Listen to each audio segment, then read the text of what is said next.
You're listening to Diminishing Returns, the podcast about sequels, prequels, spin-offs, and reboots. I'm Chris Scott. I'm just back from 4 nights at the Fringe, and across from me is the man who I'm giving a 3-star review, even though it reads like a 5. It's Mr. Alan Johnson. How do pod people? This is one of our bonus episodes, one of our in-betweeny episodes, where we talk about sequel news, we talk about new trailers, and basically whatever we want. Alan, it's been a while. Are we starting with our traditional news segment? How else will we know what's going on in the world of film, Chris? That's it. This is the real important news. Don't worry about anything else. This is where Alan will tell me about news about sequels and stuff that I will not have researched, so you'll be getting my unvarnished reaction. Alan, what have we got? Well, just linking into our last episode with The Rock, there is talk of a new Jumanji film. Unsurprising, because that made a shitload of money. Yeah, so director Jake Kasdan was explaining that more video game spin-off stuff, but also the key cast are returning, so that's Kevin Hart, Karen Gillan, Jack Black and The Rock. Nice. I've heard good things about Jumanji. It was alright. It's alright. I remember the original being quite good. Again, it's alright. It's fun family entertainment. Yeah, what have you got against fun and families, Al? You monster. I spent 7 weeks trying to have the former with the latter. Summer holidays, god damn. Yeah, Cliff Richard had an enjoyable summer holiday. That's because he never had kids. And that's now a fact. Come on! So, without straying too close to the gossip columns... Unlike those last 2 jokes. So I only want to bring this up because of the headline, but I just read Angelina Jolie has pulled out of Peter Pan. It's a hell of an image. She's pulled out of Disney's latest sort of live action remake, and it's a prequel of Peter Pan and Alice in Wonderland, and it's called Come Away. Apparently Alice and Peter in this film were meant to be siblings, and Angelina was going to be playing the mother of Peter Pan. I do not like that. No. What? They're siblings? Yeah, the film was just about to start shooting, I think, this week in the UK, and Angelina has pulled out at the 11th hour, but it's because of her ongoing divorce proceedings with Brad Pitt. That sucks. You think you'll be able to keep her schedule when Julie inevitably divorces you? When she finally listens to this podcast and she goes, wait, what? Is this what you do in your time? Phones up the lawyers. So I was distressed to hear that. Oh shit, you're not getting divorced, are you? Because now I feel really guilty about that joke. No. David Leitch, director of Deadpool 2, is about to helm a remake of Enter the Dragon, the Bruce Lee classic. Now, is he not also one of the guys that did John Wick? The first one, anyway. So, if you were say Deadpool 2 director is doing this, I'd be like, oh, I don't know. If you say the guy that John Wick's doing it, doesn't that make it a bit better? Well, it's, of course, Enter the Dragon was the first American-made kung fu film, made by Warner Brothers, directed by a white guy, but obviously had an Asian star at the forefront of it. Again, potentially... Is Scarlett Johansson going to be playing the main role? Well, this is and then on the Dragon remake. This is the world we live in. This is potentially the issue. But we've had a previous attempt at making Enter the Dragon sequel with Kurt Sutter, who was the guy behind Sons of Anarchy. Yeah. So would this have been an Enter the Dragon that had terrible acoustic covers of old songs? Well... Because if you've ever watched Sons of Anarchy, that happens at the end of every episode. And it is bullshit! It was going to be called Awaken the Dragon. Which is what I say when I get an erection. And it was Enter the Dragon is what I say when I had sex with my ex-girlfriend. Awaken the Dragon was going to be a noir-style remake featuring a lone FBI agent who is pursuing a rogue Shaolin monk into the bloody world of underground martial arts fights. I mean, that just sounds like the plot of every martial arts film ever, except for the noir bit. I'm sure Jean-Claude Van Damme's already been in 3 versions of that film. 100%. Yeah, so speaking of Kurt Sutter, right? Do you ever watch Sons of Anarchy? I don't know if we ever talked about this. The first season, I watched up to some testicles being cut off, and then I was like, oh, I'm out. Yeah, it's a bit much, yeah. No, the first season was all right. Second season, brilliant. Right. And then it goes right off a cliff, because the third season, which I watched to its bitter end, is where they go to Ireland. Oh, Bagora. Yeah. Ireland, in this case, evidently was the 1950s, because they all still had rotary phones, and there was like horses on every street, you know. There was no Starbucks or, fucking McDonald's. It was all just like wee pubs, and like, they'd come come in and because they're on the run, right? And they've like their friends in the IRA have fucking like let them hide out, but they get involved in some Irish shit. So it was basically like lots of like there was Scottish actors, American actors. Don't think it was any Irish people, and they're like, to be sure, hoy,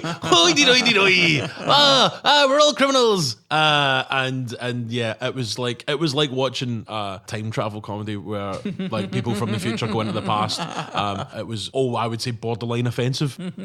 So I hate Sons of Anarchy because it made me watch that whole season of this Irish bullshit. Like literally, if a leprechaun had turned up, that wouldn't have surprised me. It would have been less offensive. Yeah, it would have been less stereotypical. Well, I suppose there's national identity is a segue here. That nice. There's talk of Idris Elba for the Bond role. Yeah, I liked something Twitter said. I can't believe they're finally going to give Idris Elba the Bond role, which is going to be awful. Not because it's not great casting, but they're going to make a 45-year-old man do parkour, which I thought was really funny. I think if, as a film series, you can accept Denise Richards as a nuclear scientist, if you can accept that, I think you can get over a black Bond. Do you know what I mean? What do you want from Bond, right? If you want somebody who's obviously like suave and women want to fuck, Idris Elba's your fucking man. Yeah. He's a fucking handsome, charming guy. That's what you want from Bond. If being white is the main thing, if like these arseholes are like, no. I know we've got this guy who'd be amazing at Bond, right? But he's black. I don't want it. Then what I want the next Bond to be is Gilbert Gottfried. Right? I want Gilbert, because if you're just like, well, if it's just got to be a white guy, then we're gonna have Gilbert Gottfried just being shaken, not stirred. Hello, Miss Moneypenny. I'm a spy. That's what I want to see, right? Because if that's your main takeaway, you're fucking idiots. I don't have particularly strong feelings about it. I really like Bond. I much prefer the thing of it that Bond is a code name that's assigned to an agent, because that's how you get to go, well, it goes from Connery to Lazenby to Moore to Dalton. But more importantly, just make a good movie. Spectre, the last Bond, that was a slog. Oh, it was a shit show, yeah. The only thing I'd say that would maybe preclude Idris Elba from being Bond would be like, at 45, can he be a modern action star? Yeah. Can he do the stunts and things like that? But if he's physically fit enough, he's got all the other attributes. The thing is, if we don't take a brave choice like Elba, then we're going to run the risk of getting someone like Butler. Oh, Gerard Butler was Mad Cooten. See, that's the danger. No, surely not. If it's got to be a white guy, well, there's no way Godfrey's getting it. Well, I mean, I'm going to bat for Gottfried, yeah. It never ceases to amaze me how supposed fans of franchises get hung up on the wrong things. Yeah. Like they did it with Fantastic Four. It's like, oh, Johnny Storm can't be black. What's the important part? The guy goes on fire. Yeah, it doesn't really matter. It's almost as if, and hear me out, a lot of these people are massive racists. I know. So basically, we're all up for a black James Bond. I'm just up for a good Bond. I don't really care who's playing it. Why do you hate black people? All James Bonds matter. So from changing a key role to retaining a key player, Neil Blomkamp is apparently making a Robocop sequel. That's right, a sequel to the 1987 Verhoeven classic. Neil Blomkamp seems to almost make a lot of sequels. Yeah. I mean, Remember, we were all excited about that Alien sequel that was going to happen, and this is now the same guy doing this with Robocop. Robocop Returns. Nice. I mean, again, I'd like to see a good Robocop film again, because we've only had one. We've had one. And don't be wrong, it's a great film, as discussed in our Robocop episode. All-time classic. Yep. Right, also, are we ready for a black Robocop? We got one in the remake, the black suit. Oh, yeah, the black suit, that's right. Yeah, but there's that guy not like Norwegian or something, which is like extra white. So, weirdly, there was a tweet from the DJ Dimitri in Vegas who was asking Neil Blomkamp who would be his perfect Robocop, and he said Peter Weller, the now 71-year-old Peter Weller, who's sort of art historian, who's sort of moved away from acting into more directing roles. But he is also a professor of art history. Yeah, he's a Renaissance man, which he would know about the Renaissance because he's a professor of art history.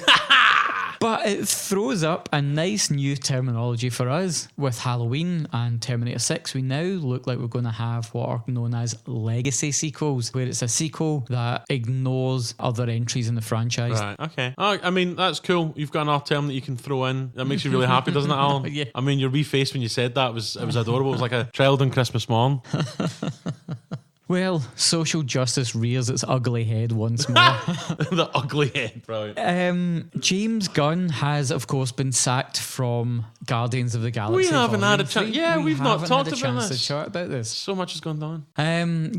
Over old tweets from, 2005? Over 10 years ago, I think. Now, I understand people feel strongly about this. From my perspective, they were shite jokes made in poor taste by a young, angry man who has since matured and very publicly acknowledged his previously shitty opinions. And done that a couple of years ago. Yeah, so this story had previously surfaced, but then two alt-right arseholes dug up these old tweets and then, as they said, brought them to light to really take it to those Hollywood elites. Now, this is off the back of James Gunn's public use of Twitter to admonish alt-right trolls, and as a result, Disney got wind of this, which they must have known before. While the actual conditions in which James Gunn was fired are maybe not a topic that we want to really get into here, because it's going to be much, much bigger than just the simple nature of him being fired. For me, this, to get slightly serious for a moment, is I hope this is a wake-up call for a lot of people, particularly on our side, the left, progressive, or allies, whatever you want to fucking say. If you think like you're a decent human being, that persecuting people for jokes, no matter how distasteful, leads to stuff like this happening. Mm-hmm. The left has ceded the freedom of expression argument to the right, which means that only right-wing arseholes are getting to make that argument nowadays. And that sacking people or vilifying people for off-colour or insensitive, or sometimes just jokes you don't even understand.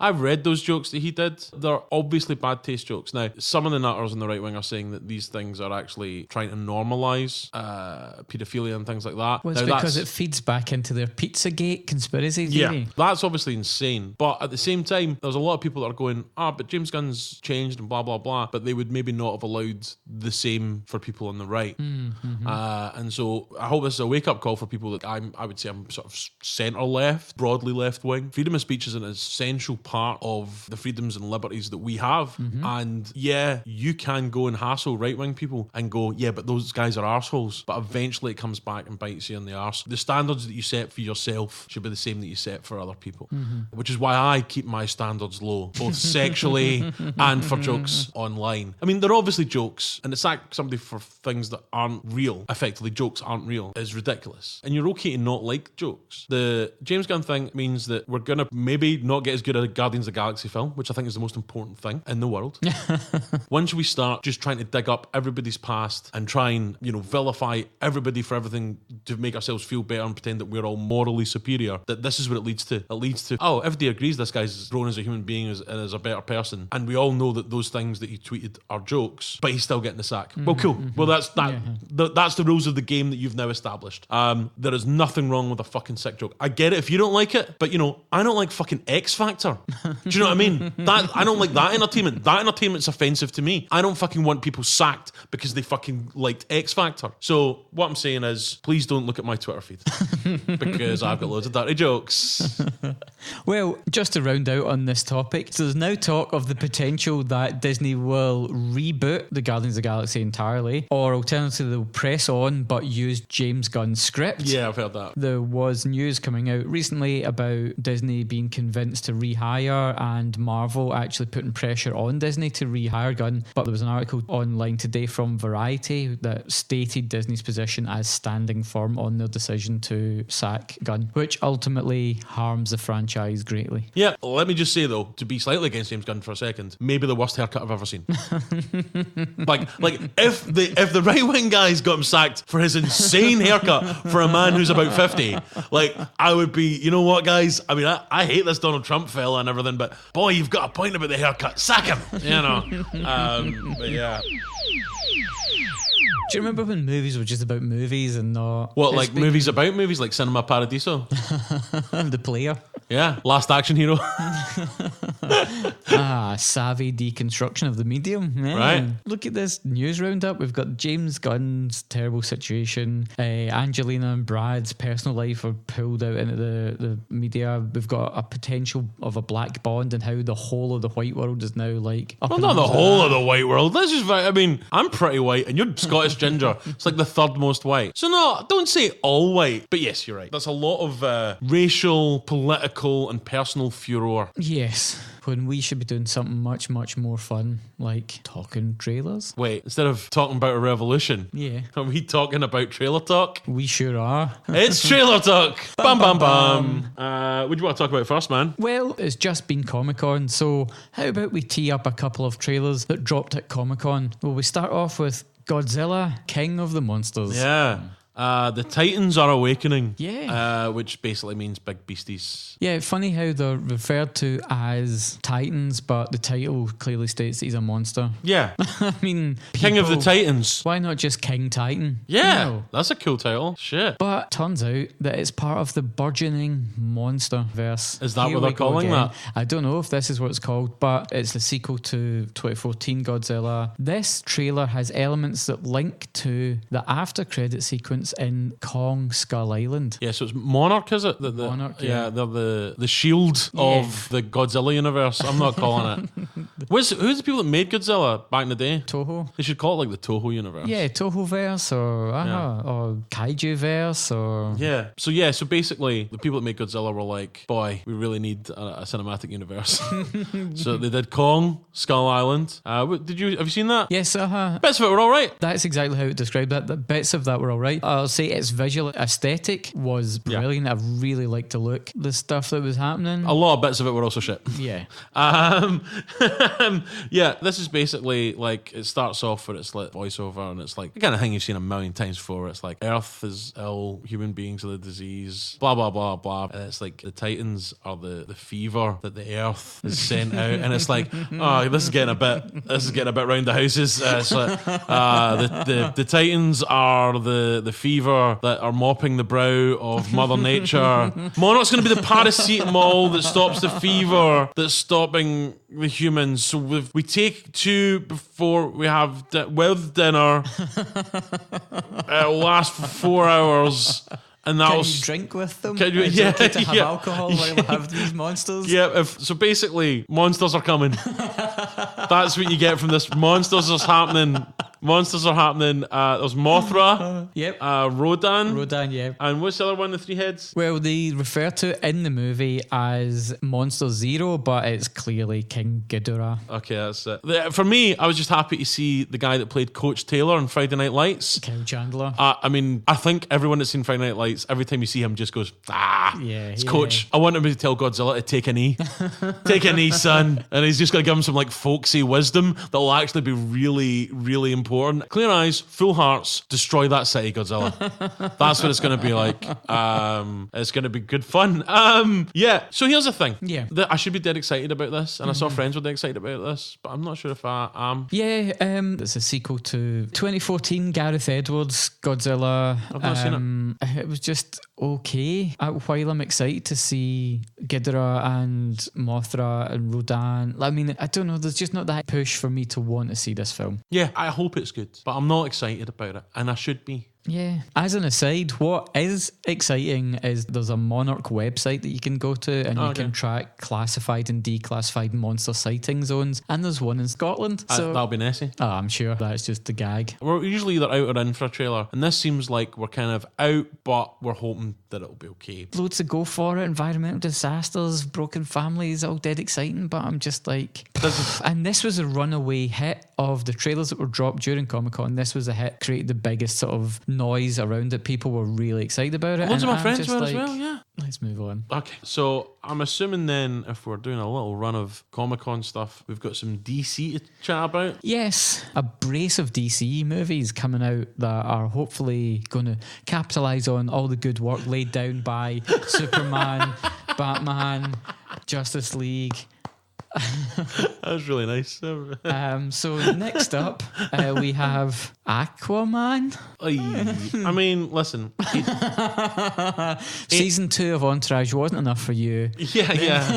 Listen, Aquaman, he talks to the animals. That's his thing. He talks to the fishies. Have you seen Justice League yet? No. All right. Seeing Justice League, I actually quite enjoyed Aquaman. He kind of worked quite well. Everyone's like, oh, he's kind of like a bro, dumb guy. But it kind of worked having that in a team of people. It's a different dynamic to just this lantern-jawed hero. Yeah. Everybody can't be that guy. We don't want too many brooders. Exactly. So I was surprised. And again, if I rewatch it, I might be like, actually, I hate it. But just because I had such a low expectation that, I was like, you know what, that was all right. And I thought, well, maybe if they do this right, maybe DC are kind of like learning slowly, far too slowly. But maybe this film will be quite good. I saw the trailer.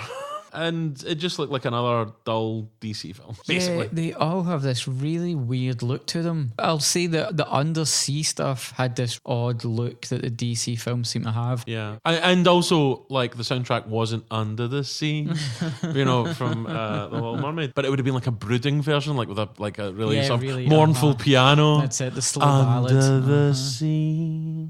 But anyway, you may have noticed that we're not talking about this trailer. So it starts off with is like, my father was a lighthouse keeper. My mother was a princess, a fish princess.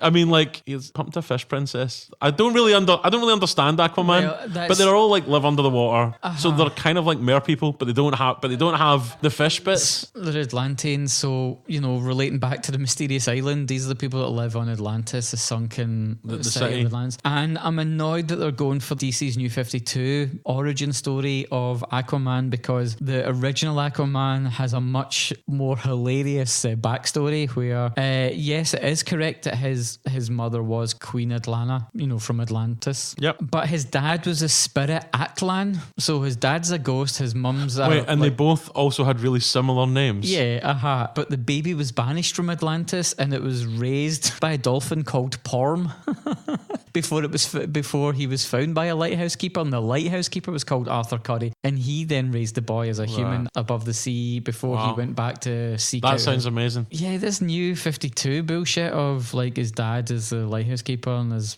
mum's a queen. I don't like that as much as I want a dolphin that raises a boy. Yeah. Is that why he could talk to fish, or can they all talk to fish? They can all commune, what I don't like, this is a James Wan film, and obviously he's more known for his kind of horror movie outputs. So what he has brought to this film is, of course, Patrick Wilson, who he's worked with a lot. Really like Patrick Wilson. But they've taken this really weird decision that when they are underwater, there's no air bubbles. And it's a really odd... It doesn't feel real. There's like a bit in Justice League where they make a kind of weird bubble so they could talk to each other. Well, this was the thing. In the comics, that's what they'd normally do. So they did that in the last film. Okay, so he's now just removed that so from... I don't know. I mean, it's almost as if there's not a strong hand on the tiller at DC. Okay, So basically, his half-brother wants to bring war to the landlubbers. Yeah. It's not a direct quote, but that's basically what they mean. As pesky landlubbers. Yeah. So I still just think they're mermaids. I don't understand this film. Mermaids are fighting landlubbers, but they don't have fish bits. That's all I'm going to... They want the fish bits back. You can't tell me otherwise. That's what I'm saying. It doesn't look good. But, however, I will say that I did enjoy Aquaman Justice League. So, tentatively, I hope to be proven wrong. But again, I think I'm out for that one. Yeah, seeing Jason Momoa in this trailer, I like him as that character in this trailer. I don't think I like this trailer. Yeah, okay, good. See what you're saying. Makes sense. It reminds me like a kind of cribbing from Black Panther. The hidden world and the right to rule that realm, and the 7 tribes of undersea people. Oh, okay. And it's Aquaman's birthright to return and unite these tribes. Is one of the tribes mer people? I really want to see mer people in this film. Yes. Yeah, I guess they look like Merman from He-Man. So they're about Perfect. as close to mer people as you're going to get. That's what I want. All right, I'm sorry. I'd like to review my in or out on this and say I'm back in. Okay. Yeah, Aquaman. Yeah, we're both out for that one. But there was another DC big trailer that dropped. Now, this is for a thing called Shazam, of which I believe you have... I saw a comic book of it in your... Yep, there it is. Yeah, by Jeff Smith. That's Jeff Smith, Shazam. I don't know anything about Shazam. Are you ready for the best bit? Yep. The name of the character is Captain Marvel. Oh, yes. Wait, I think I have read that. So, Shazam is the magic word that he would use to turn from schoolboy Billy Batson into Captain Marvel. But now, obviously, because of what's going on in a larger world, he has to just be Shazam. So he is the magic word. This starts with like a little kid getting taken into foster care and gets on a train, and then he hears an old man's voice say, Billy Batson, I choose you. This film's a bit creepy already. That's not, if there are any children listening, which as we've already discussed in previous episodes, there shouldn't be. If you hear a creepy old man say, I choose you, run. Don't hang around. Don't be like, oh, I wonder where that voice is coming from. Let's go and see that. That old man is not good news. That was a public service announcement from Diminishing Returns. So yeah, this creepy old dude gives him the powers of Shazam, and he turns into like a big dude. Just a big lunk. So not really knowing anything about this, when I realised what was happening, and that effectively it's like a superhero version of Big. Yeah. Do you know what I mean? Like he gets to be like a big superhero looking dude. Yeah. Even though he's obviously like an 11-year-old kid. I was like, oh, there would be loads of funny stuff because he's superhero, but he's just like a wee guy inside. So there'd be loads of like really good gags. And the trailer had what I would like to call attempts at gags. Yeah. This might maybe be funny outside of the trailer, but it just seemed like this is a funny idea that they're not really nailing. That's what I got from this trailer. I think tonally it's very different within the DCU. It definitely seems a lot more light-hearted. I quite like the fact that he is sort of learning how to be a hero. Like he gets gifted this magical power, the wisdom of Solomon, the strength of Hercules, the stamina of Atlas, the power of Zeus, the courage of Achilles, and the speed of Mercury. That's how he Shazams. Wow. So I quite like the aspect that they're mucking about like kids, but again, while this does feel totally different within the DCU, it also felt a lot like Spider-Man Homecoming and a little sort of... And not as funny. With a superhero that nobody knows about, apart from you. DC would never make a mistake with their superhero properties, so we're fine. So I'm out for that. What about you? I'm going to give it the benefit of the doubt. I don't like the suit. I'm wary of Zachary Levi as Shazam, but it might be quite funny. So you're in. I think that's our first in for today. If we can end on Johnny English strikes again.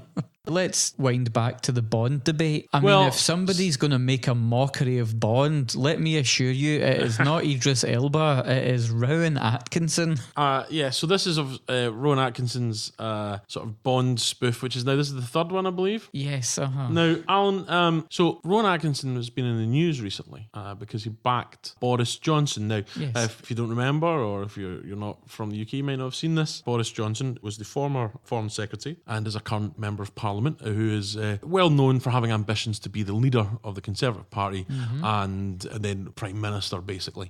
And he, in one of his newspaper columns that he gets paid to write now, was writing about the burqa. There was always this idea of should we have a burqa ban? When he was discussing this, he said that people wearing the burqa reminds him of bank robbers and that they look like post office boxes. Now, these are two terrible jokes. They're pretty offensive. I think they're also a racist dog whistle. Boris Johnson and his supporters have been saying that actually this is true liberalism, and that he's saying that in his column he says that even though he doesn't like them, he doesn't believe there should be a ban. Now that actually, to be fair, that's not where the criticism has lied for this mostly. I think actually the criticism has been that it's not that he can't say those things. He can say those things. He can make those offensive jokes, as we discussed. He has a right to make those offensive jokes, and I don't think that he should be sacked for it. I don't think there should be any criminal things for that. I do, however, find it offensive. I think it's very much to say to many elements in the country who are Islamophobic and who are racist that he's on their side without obviously saying anything that would get him into too much trouble. I think it's deplorable. I think that the issue is not that should he be allowed to say those things, and which Rowan Atkinson came out and said that he should be allowed to say those things and he should be able to question offensive things, because obviously the burqa is a piece of religious clothing. Now, if your argument is that some people are forced to wear this because of their upbringing, then why make these shitty jokes about that? If your argument is about liberalism, then surely many people choose to wear the burqa, in which case liberalism will allow that as well. Not only that, actually, statistically, it's pretty unlikely he's seen a burqa. He's probably seen a hijab or a niqab, I believe it's called. We don't actually have that many burqas in the UK. But Rowan Atkinson came out on the side of this man trying to make it this free speech debate, where actually, really, the condemnation is that a man who has pretensions to be the Prime Minister, the head of one of our two main parties, a man that wants to lead this country, is a man of such little moral and intellectual rigour. He's not a man of serious politics, that he would make these terrible jokes about a serious issue. And Rowan Atkinson defended publicly and had a press conference defending Boris Johnson. Anyway, in this film, Rowan Atkinson has to do a real good acting job of playing a stupid English cunt. How did he How did he manage that? Oh, pretty easily by the sounds of it. No interest in that film or anything else. I'm out. I just want an in or out from you, Alan. I am out. Yep, that's us. Well, guys, that was Trailer Talk. Bum, bum, bum. Oh, it's been a little heavy, this bonus episode. I know. This episode's a bit like me, dangerously heavy. So, Alan, have you seen any films that you'd like to recommend? I have. I saw Teen Titans Go, which is really good fun. But I can understand that if you are part of the general public who don't watch the animated Cartoon Network show Teen Titans Go, some of the stuff in this movie might leave you a little wanting. And part of the enjoyment for me while I was watching this with the kids in the cinema was to look around at other parents that just had this "what is going on" face on. Yeah, these parents that, unlike you, don't spend their time watching hours and hours of television. Yes. And then there's fucking you in the pictures going, losers. It's the kind of man you are, Alan. Yeah, so it's hilarious. The music is brilliant, and there's heaps of superhero and movie references littered throughout the movie. And also, I would like to recommend the BBC4 TV show Secrets of Cinema, hosted by Mark Kermode. I've heard that's great. Which is brilliant, and it's they're doing the kind of work on that show that I aspire to do here, which is there a lot of dick jokes? What? No? It's fewer dick jokes than we would do in it per se, but a really nice view of genre cinema. Nerds. That's all here and there. No, I've heard that's quite good. So both of those, Teen Titans Go and The Secrets of Cinema, are heartily recommended. What about yourself, Chris? Have you had much time to actually take in any entertainment? Oh, actually, I'll tell you what I've seen recently that isn't a sequel or anything, but it took me ages to watch, was The Babadook. Oh, yes, which I enjoyed, but it's probably not quite as good as I thought people said it was. I really like some of the scares in that film. I do not like the film. It's the sort of film that if I'd not heard anything about, just caught on BBC Two late at night, I'd be like, oh, that was pretty good, and be raving about it, people. But everyone was telling me how great it was, and I was like, Yeah, but speaking of sequels and stuff, I had the pleasure of watching Mission Impossible Fallout. So much to enjoy. Great action sequences. Tom Cruise, right? He's got some great work done on his face. Like if you look at him side on, or if you look at him straight on, like he still looks like he's like 38. And it's only if he moves between those two positions that he looks like a jowly old man, which is what he is. I was just so impressed by how good that plastic surgery was, allegedly. But yeah, no.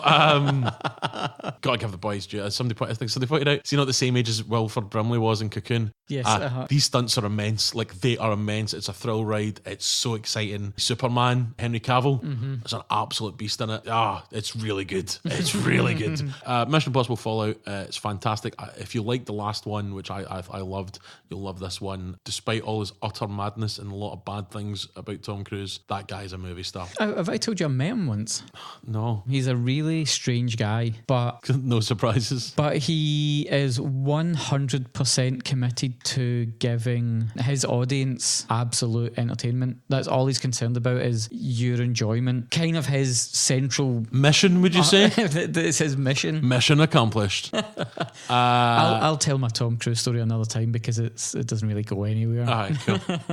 Unlike this film, which is great. You can email us at diminishingpod@gmail.com. You can get us on Twitter at diminishingpod. On Facebook, Diminishing Returns Podcast. You can tag us at Diminishing Returns Pod on Facebook as well. On Instagram, we are Diminishing Pod. We have a blog at diminishingpod.wordpress.com. And on YouTube, we are Diminishing Returns. We are an independent podcast. So please, tell your friends. Rate and review us on iTunes or wherever you get your pod. 5 stars. It helps other people find us. And as I say, the most important thing is word of mouth. Get your pals involved. And Alan, what is our next episode, which of course will be a franchise episode? What's that going to be about? We're going to take a look at a science fiction film set in the distant future of 2018 called Rollerball. So that's the 70s Rollerball versus the 2000s remake. It sure is. I have never seen the remake. I can only assume it's terrible. We'll find out in 2 weeks. We'll see you then, guys. Thanks, guys.